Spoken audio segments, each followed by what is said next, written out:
Hello, this is Prophet 6, Family Prophet to the Angel of the Church, to the Laodiceans. God bless you.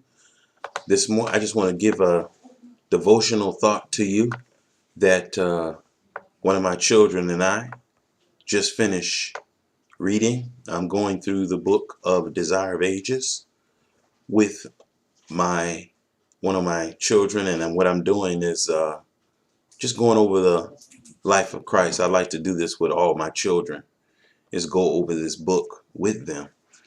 And we talk about and I just pour into them the prophetic insight that God gives me concerning this book. And so what I want to do is share it with you this morning. The chapter that we're looking at is chapter 19, the end of the chapter, called The Woman at the Well, or I think that's the name of the chapter. Let me see. At Jacob's Well, chapter 19. And I'm just going to bring out some things that I commented on as I was reading with my child. It's really interesting. It's the gospel invitation. This is like on page 194, paragraph 2. The gospel invitation is not to be narrowed down and presented only to a select few who we suppose will do us honor if they accept it. And this is the spirit of the age. I know Christians, they want to look at things like earthquakes and, wars and all those kinds of things as the only signs. But the greatest sign that the world is coming to the end is the condition of all these Christian churches and denominations. That's the greatest sign. Now you say, well, you coming up with your own interpretation. Oh, really? Okay. Well, let's go back to the Bible then. Since you think I'm just coming off the top of my head, well, Jesus didn't say that. He said wars and rumors of wars and da da da da da. Well, the reason why you think that is because you're biblically illiterate, and this is what somebody told you. You don't really even know what he said. Chances are you don't even know him. I don't mean to insult you. I'm just telling you, out of love, you probably don't know who God is if you think that what I said that has no biblical merit. Now, I'm going to show you that it does as soon as I could get to my back screen here. But I'm going to show you that it does. It don't look like I can show you that. But Jesus said, in the last days, perilous times shall come. Men shall become lover of their own selves. Well, Paul said that. But in Matthew chapter 24, I think around verse 3, Jesus said, beware that no man deceive you, for many shall come in my name and say, I am Christ, and shall deceive many. And ye shall hear of wars and rumors of wars. You see, pestilence, famine, earthquakes, and diverse. You see, what's the first thing he mentioned? Take heed that no man deceive you. You know what he's really talking about, y'all? When Jesus says, take heed that no man deceive you, it has a specific application and a general application. The specific application, he's basically saying right there, take heed that no pastor in this denomination deceives you. At this time. That's what he's saying, y'all. Do you realize that's what was going on in his day? The pastors were deceiving everybody in Jerusalem. They wouldn't listen to the Samaritans. They hated the Romans. They hated what would turn out to be the papacy. Now, of course, Christians today are in love with the papacy. They are in love with the papacy. But in Jesus' day, it wasn't that way. In Jesus' day, they wouldn't, if they had a pope back then, they wouldn't listen to him. They were chafing, as Ellen G. White says. They were chafing. Hey, baby, how you doing? How's your rest?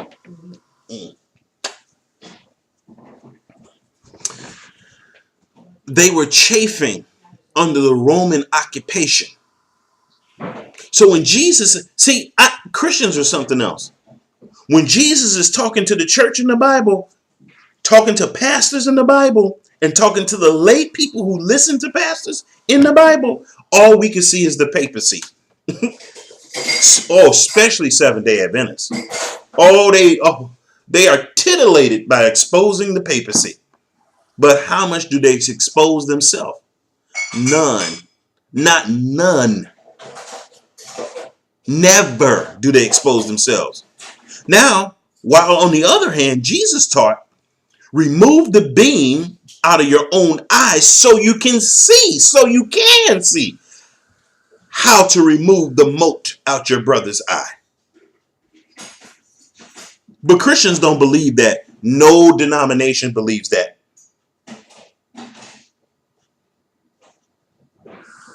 No denomination believes that. Especially Seventh-day Adventists. They don't believe that they have a mote in the beam in their eye. Have you ever heard a Seventh-day Adventist minister that's in good standing expound on, show in prophecy the beams that exist in the Seventh-day Adventist church like they do with the papacy? You'll never hear a Revelation seminar on that. You'll never hear Doug Batchelor expound on that. You're never going to do it. David Asherik, you're never going to hear him go to 3ABN and tell them what their beams are in their eye. You're never going to hear Danny Shelton. They're not real.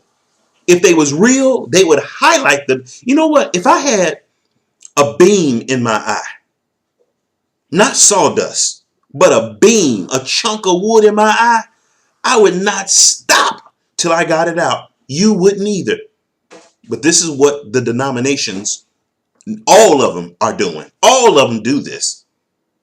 But I really single out these Laodicean Seventh-day Adventists. I really do. God tells them they're wretched, miserable, poor, blind, and naked. How many Revelation seminars you see on that? That's actually in the book of Revelation. Ooh, now that's a revelation as it relates to the book, the things that John received.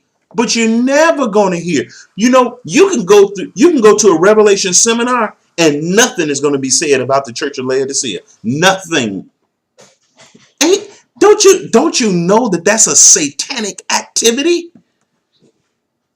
You're going to spend the bulk of your time talking about the papacy, the whore,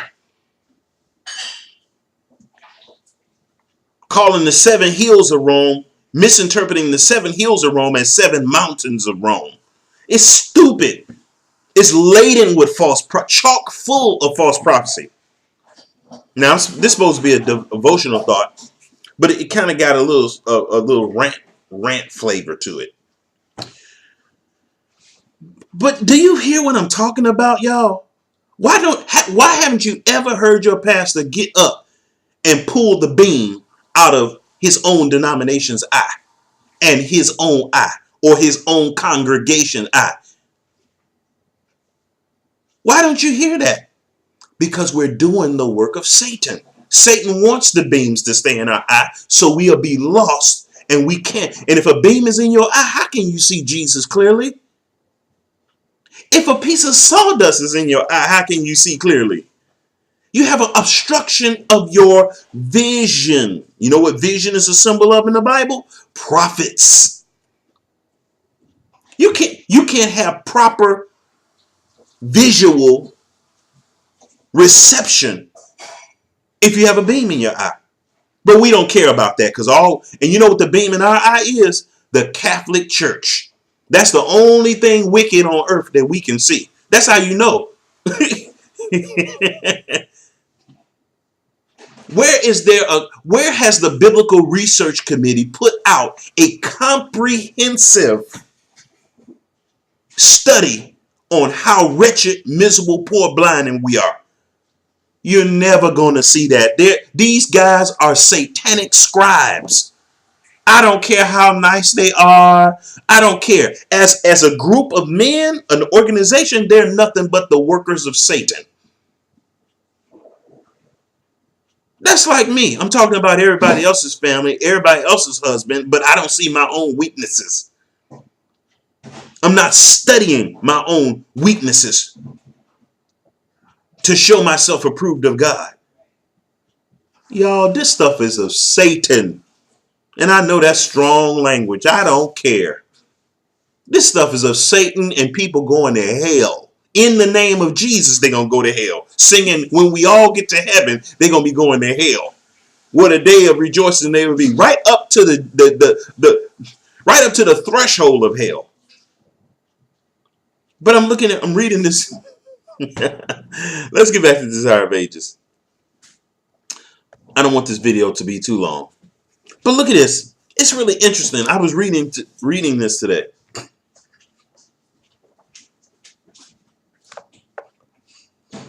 And this is so telling. The stay of Jesus in Samaria was designed to be a blessing to his disciples, who were still under the influence of Jewish bigotry. Jewish bigotry there, you could still say, still under the influence of Satan. Still under the influence of the GC. Oh boy. Jewish bigotry is of God? No, that's of Satan, y'all. They felt that loyalty to their own nation required them. They felt that, let me read it this way. They felt that their loyalty to Satan required them to cherish enmity towards the Samaritans. You better be able to determine the work of Satan when you see it. They wondered at the conduct of Jesus. Now this is the disciples. People that's looking for the coming of Jesus. They wondered, why is he talking to people that's lost? Our leaders don't. Our pastors don't. Our union presidents don't.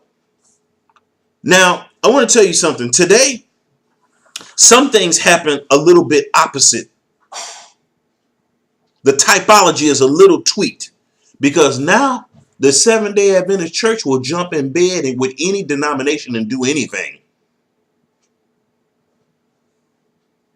Their whole interfaith things and this and that and that. And guess what they're going to read to you? Stuff that I'm reading right now. But you shouldn't minister with them. This is not talking about ministry. This is talking about opening up salvation and making it accessible to all. This is not talking about interfaith ministry like all these churches are now doing. The Seventh-day Adventist Church is connecting its healthcare system with the Catholic Church. It's a ministry, y'all. They wondered at the conduct of Jesus. They could not refuse to follow his example. And during the 2 days in Samaria, fidelity to him kept their prejudice under control. Yet in heart, they were unreconciled. They were slow to learn that their contempt and hatred must be given way. Their satanic hatred must be given place to pity and sympathy. Wow. But after the Lord's ascension, his lesson came back to them in a new meaning. Let's go down a little bit here. I'm going down to Desire of Ages 194, paragraph 2. He reveals, look at this, this struck me. He reveals to them the Father and the worship acceptable to him who reads the heart. For such he uses no parables. Hey, y'all, this is saying that when Jesus went to Samaria, he didn't speak in parables. Jesus says parables are for people whose heart are hard. Guess what Adventists love to study? They love to study parables. in the book of Revelation. They love to study the parables and still don't have a clue. When Jesus went to the people that were not the Seventh-day Adventist church of his day, he didn't speak in mysteries to them, in parables to them. He spoke to them clearly. And it says here why. For such, it says, he reveals to them the Father and worship acceptable to him who reads the heart. For such he uses no parables. To them, as to the woman at the well, he says, I that speak unto thee am he. When Jesus finds people who want to know, who are hungering and thirsting after righteousness, he don't speak in symbols. That's why you can have two people reading the book of Revelation and other people see symbols and other people hear the voice of God. And I'm talking about in the same denomination, Seventh-day Adventists. They don't see just beasts with a bunch of eyes and grotesque. They see the voice of God in those symbols. They have prophetic insight. But anyway, I just wanted to share with you my point. Hey, y'all, I know the Seventh-day Adventist Church is the one that puts this book out. They do not read this book.